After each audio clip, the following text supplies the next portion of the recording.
Vedare tinokuchingamidzai zvekare kune chimwe chirongwa pano paZim Facebook Secrets and Confessions. Tadzoka zvekare nemamwe mamessages. Rekedzai tibva tapinda mumamessages edu atadzoka takakubatirai. Message yedu yekutanga yakamira sekudai so: hanzi makadi zvenyu mukoma, ndinokumbirawo kuti muge muchindipostirawo nyaya yanguwo makaviga chitupa changu. Zita rangu ndinoitwa Tendai, not my real name. Saka mukukura kwangu ndainge ndakazviudza kuti I was going to be a great footballer. So ndakakurirawo muMbare. But let me tell you one thing about my father. Baba vangu vainge vari munhu uya wekuti vaikoshesa chikoro. We all went to private schools, me and my siblings. But in all that I ever wanted to be was to be a football star. And ndaitozviudza kuti one day I was going to make it to the biggest leagues, Premier League, La Liga kana kuti Serie A. I wanted to be famous and kunyeperai. I wanted to make my family proud. And because ndainge ndakakurirawo munharaunda mekuti vanhu vazhinji they were just living in poverty, ndakabva ndazviudza kuti this was my only way out of poverty. But now when I am looking back, I see kuti I made a terrible mistake. Saka sekuru vangu inini vanonzi ivo vakabva kuMalawi, vakati vauya kuno kuZim hanzi havana kana kuzombogara, vakadzokera zvekare kuMalawi ndokubva vazowana gogo vangu nevamwe gogo because vainge vaine vakadzi vavo vaviri. So mukomanashi, we always had connections with some of our grandfather's relatives who are from Malawi. Zvino mukoma ndakabva ndazozviudza kuti zvainge zviri nani kuti ndinge ndichitaura nevamwe tete vangu. Ndakabva ndaenda kuGrendel kunogara vatete. Saka vatete ava vanoita zvehun'anga, nanhasi uno vanoita izvozvo zvehun'anga. So mainge muri mugore ra2017. At that time ndainge ndichiri ne20 years old. Everyone in my neighborhood knew me as the best footballer. Ndaiva munhu wayo kuti ndainge ndiri very fast and strong, uye zvekare ndainge ndiine zvikiribidi zvekuti vanhu vazhinji they will keep on wanting to watch me whenever I would play muma local tournaments. But no matter how much talented I was, but kuti ndinge ndichi have that big break, I could not. Every time my scouts, when they would come, something would always go wrong. There was this other time after I had spoken with one scout uyo akandiudza kuti I was good enough to make it, but mkomanashi, that was when I got injured and I could not play at my best. I started feeling kuti there was something that was holding me back, since mukukura kwedu tainge takaudzwa kuti sekuru vedu ivo vainge vaine kushereketwa hwavo hwavainge vainahwo, because sekuru vangu he was a great boxer and zvainge zvichinzi vaiva nemushonga wemangoromera. Ndakabva ndati it was far much better for me kuti ndinge ndichimbofamba-famba. So mukuzonofamba kwandakaita, ndakatanga ndaenda kuchitungwiza. Ndakatoenda neimwe friend yangu, takaenda kuchitungwiza kuya ndokubva tazonobatsirwa nevamwe sekuru avo vandichati sekuru Chinyama. Saka sekuru ava vakati vandibatsira, ndakabva ndanzwa sekunge vainge vasina kunyatso kugona kundibatsira. Ndopa ndakabva ndazoenda kuGrendel kuna tete vangu, ndikabva ndazovaudza tete kuti inini ndainge ndichida kuti vange vachindibatsira. Saka tete vangu vakazoti ivo vainge vachida kutanga vandigezesa, because vakatozviona kuti ndainge ndakatomboenda kuchitungwiza uko kwandakanotaurana nasekuru Chinyama, ndikabva ndapiwa mishonga iyo yandakapiwa. Saka vakabva vanditi uyu munhu uyu akakubatsira, unozviziva here kuti dare rake idare rekuti rinodeura ropa, ende munhu uyu akatobatsira vanhu vakawanda vane mabhizinesi kuti vange vachiita mari, vamwe kumabasa vange vachipiwa mapromotions, vamwe vaimbi zvekare vakatobatsirwa navo sekuru Chinyama ava vanoita zvekurombesa variko kuchitungwisa uko. Zvino mukomanashi, ivo vatete vakabva vazotanga kundigezesa nemimwe mishonga, vakabva vati ivo vainge vachazondibatsira so that ndinge ndichizova a great football star. Mukomanashi, ndakabva ndazopiwa mishonga iyo yandakapiwa, but mushure mekunge ndapiwa mishonga iya still mukoma ndaingoramba ndichingosangana nayo minyama iya yandaigara ndichingosangana nayo. Ndakabva ndati damn it man, sezvo ivo vatete vangu vakatombondivheneka vakandiudza kuti vaya sekuru vekuchitungwiza dare ravo idare rekuti chose chawada unokwanisa kungochieterwa navo sekuru vaya. Ndikabva ndati munhu anotoita zvekutorombesa ndiye munhu ane simba than munhu asingakwanisi kurombesa. Ndakabva ndazodzokera kwavari sekuru vaya, ndakati ndasvika pamba pavo sekuru ndikabva ndavaudza kuti inini ndainge ndakapiwa mushonga navatete vangu vekuGrendel wekuti ndisazombofa ndakakwanisa zvekare kubatsirwa nemunhu anoita zvekurombesa. Saka sekuru vaya vakabva vati haisi nyaya muzukuru, vakabva vazondipa umwe mushonga. Vakanditi mushonga iwoyo ndaifanira kuti ndige ndichizodzokera nawo kumba. Ndakadzokera nawo mushonga uya ndokubva ndazonouisa mupilo. Vakabva vanditi ndaifanira kuti ndinge ndichizoita 2 days ndakatsamira pilo iyo inenge ine mushonga. Kubva ipapo kusvika pari zvino ndiri munhu uya wekuti kana ndikarota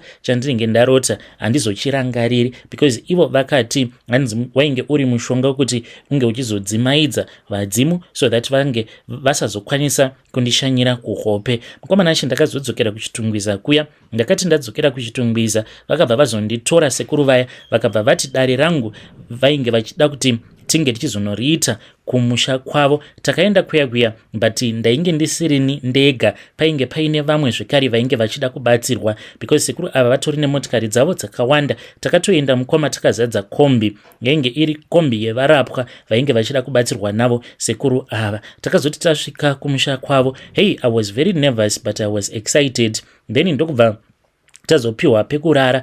Then nguva yekuti inini ndinge ndichizobatsirwa yakati yasvika, ndipo apo pandakabva ndazopinda mumatare muya. Vakabva vazondibvunza kuti ndainge ndichitsvakeiko mumatare avo. Ndikabva ndavaudza zvekare izvo zvandainge ndakavaudza the first time pandainge ndakaenda kumba kwavo kuchitungwiza. I wanted to be a professional football player, so I told him. Ndikabva ndavaudza kuti shungu dzangu dzainge dzisiri dzekuenda kuSouth Africa as such, but ndainge ndichida kuti ndingoenda straight to Europe because I wanted to be rich and famous. Ivo vakabva vaseka zvavo, vakabva vati pasina kana nguva muzukuru tichange tava kuzokuona muchivhitivhiti. He told me kuti it was possible but painge paine zvandainge ndichifanira kuti ndinge ndichiita zvemarituals. Vakabva vazondiudza kuti sezvo tainge takadzimaidza vadzimu vangu painge podiwa masacrifices so that vadzimu vangu kana vouya ivo vanenge vava kusarwidzana neni but vanenge vava kundivhurira mikana, nekuti hanzi painge paine umwe uyo ainge akandiganyira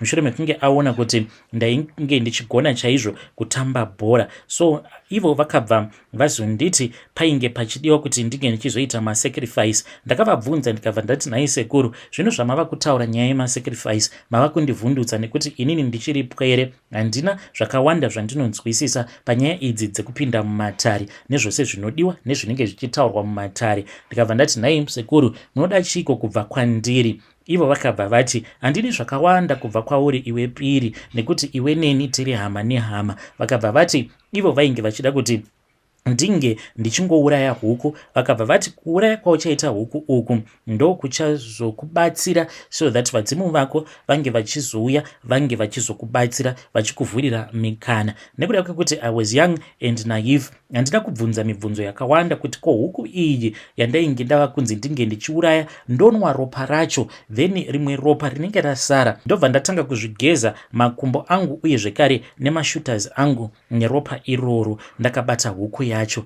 Mukoma ndakabva ndachizovapa mari, ndakavapa mari yainge ichikwana iyo kuita $6 ndokubva pazobatwa jongwe. Pakati pabatwa jongwe riya then ndikabva ndazoripiwa jongwe iroro. Takabva tazofamba but ivo vakasara zvavo vari mumatare mavo, vainge vava kutobatsirawo imwe mhuri avo vainge vaunza mwana kwavo ainge achipenga. Then ndokubva tatanga kufamba tikabva tapinda musango but hatina kuenda kure nemusha wavo sekuru ava. So takabva tazoenda pamwe painge pari padhuze nemakuva. Then ndikabva ndazonzi ndainge ndichifanira kuti ndinge ndichiuraya jongwe riya. Ndakabva ndapiwa banga nemuzukuru wasekuru vaya, ndikabva ndauraya jongwe riya. Mushure mekunge ndariuraya ropa rakati richiri kubuda paya richiri kudziya, ndikabva ndanzi ndinge ndichirinwa ropa riya nekukasika. Ndakabva ndazoita sekudaro. Mushure mekunge ndanwa ropa riya ndikabva ndanzi nekukasika zvekare ndaifanira kuti ndige ndichizozvigezesa makumbo angu. Mukomanashi ndakaita sekudaro ndikabva ndazogeza zvekare nemashooters angu. Ndakati ndapedza kuita zvose izvozvo ndipo apo pandakanzi jongwe iroro rainge richifanira kuti ringe richizopiswa. So ndakabva ndazotora mahuswa akaoma. Mushure mekunge ndatora mahuswa akaoma ndichipiwa madirections nemuzukuru wasekuru vaya, iye ainge akatogara zvake pane rimwe rinda, then ndikabva ndazoisa hip iya yemahuswa, ndikabva ndazotora jongwe riya nemusoro wacho ndikabva ndazoisa pamusoro pehip iya, ndokubva ndazonzi ndinge ndichitora huni, but ndakatora tsotso, then ndikabva ndazoisa pamusoro pejongwe riya, ndikabva ndatora zvekare mamwe mahuswa ndikaita hip, ndokubva ndazonzi ndinge ndichibatidza. Ndakabatidza moto, jongwe riya rikabva ratsva, ndokubva tazotora madota aro tikabva tazodzokera kumatare kwavo sekuru vaya. Saka vakabva vazondipa madota aya, vakabva vazonditi ndainge ndichifanira kuti ndinge ndichizoisa madota aya muchipepa bag. Ndakabva ndaisa madota aya muchipepa bag, ndokubva ndazonzi ndiwo andaifanira kuti ndinge ndichizoshandisa kudzamara ndakwanisawo kuzoenda kuEurope. Ndakaenderera mberi nekeriya yangu, but ndainge ndichiri kutambira kumabhuza. Vanhu vazhinji vainge vachitondiziva vachitoti mfana uyu ane chipo. It seemed as if I had improved overnight. I thought kuti it was working. Then all of a sudden mukoma ndo pandakabva ndatanga kuona zvinhu zvainge zvichityisa. Ndainge ndava kutya kufamba ndiri ndega usiku, ndainge ndava kuona zvipoko varoi kana zvikwambo ndainge ndava kuzviona. Ndaiti kana ndikaenda kubhora tikatamba bhora, kana zuva rava kunorereka, ndainge ndava kusakwanisa kana kugadzikana muhana mangu. Ndava kutanga kufunga kuti zvino kana ndofamba ndichidzokera kumba ndichasangana nezvipoko. Zvisinei nekuti murodhi munenge makazara vanhu, ini kana varoi ndinokwanisa kutovaona, uye zvekare nezvikwambo. Ende zvinhu zvandinenge ndichiona zvinenge zvichindichikidzira zvichingoti kana ukangotaura chete tinokuuraya. So zvimwe zvainge zvoitika ndezvekuti usiku ndaiti ndakarara muspee mangu, then ndaibva ndatanga kunzwa chimwe chinhu chinenge chichiparapara chichiratidza kuti chinenge chiri pamusoro pemazen'e, uye zvekare ndaitonzwa madziro achitaura neni. Mazuva ekutanga zvinhu izvi pazvakaitika ndakangoti zvimwe kuda ipfungwa dzangu, uye zvekare ndakabva ndatanga kurota mamwe mazhope ainge achityisa, ende ndairota ndichingomhanyisiwa nevanhu vanenge vaine mapfumo, mapanga, vamwe vaine pfuti, vachingondimhanyisa vachiti uyu toda kumuuraya, uyu tinomuuraya chete akasaita zvatinenge tichida kuti ange achiita. Zvino nerimwe zuva mukoma ndo pandakazongokaruka ndapatika pakati peusiku mushure mekunge ndabatwa nerimwe zidzikirira rakandirwadza. I think kubva zvandakazvarwa kusvika musi wacho iwoyo ndaike ndisati ndakambobatwa nedzikirira rainge richirwadza kudaro. So ndakazoti ndamuka mukoma vandati ko zvakari kachikwambo. Ndakatoona chikwambo icho chainge chakatogara zvacho chirimo murumu mangu, and I knew kuti ichi chainge chitori chikwambo. Mukoma nashi zvinhu izvi zvakaitika musi iwoyo zvakandityisa. Ndakada kuridza mhere, but ndakatadza kuridza mhere paya. Kachikwambo kaya kakabva kauya kwandiri kakabva kanditi shanyota, shandine nyota, shandine nyota, shandine nyota. Ndo matauriro akainge kachiita kachikwambo aka, but kaitaura kachiita sekunge kane mavoisi evanhu 10 kana kuti 20. Then ndokubva kazonyangarika. Ndakangoramba ndakabatwa nedzikirira riya mukoma, ndichinzwa sekunge munhu ainge ava paralyzed. Then ndikabva ndatanga kunzwa madziro achiseka zvekare.